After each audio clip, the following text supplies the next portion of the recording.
কোমর ব্যথায় সঠিক খাবার বাছাই করলে অনেক উপকার পাওয়া যায়।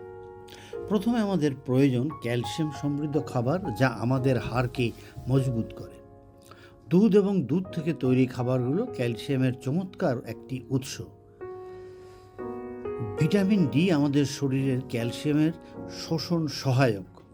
সুতরাং সূর্যের আলো, চিংড়ি ও সামুদ্রিক মাছ খেতে হবে। এর সাথে আমাদের ডায়েটে ওমেগা 3 ফ্যাটি অ্যাসিড অন্তর্ভুক্ত অবশ্যই করা উচিত। সরিষা, আখরোট অত্যন্ত উপকারী।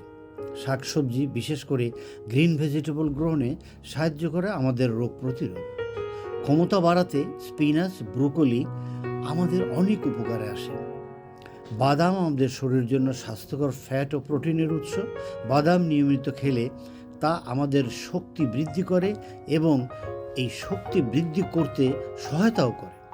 এছাড়া প্রচুর পরিমাণ পানি পান করা উচিত।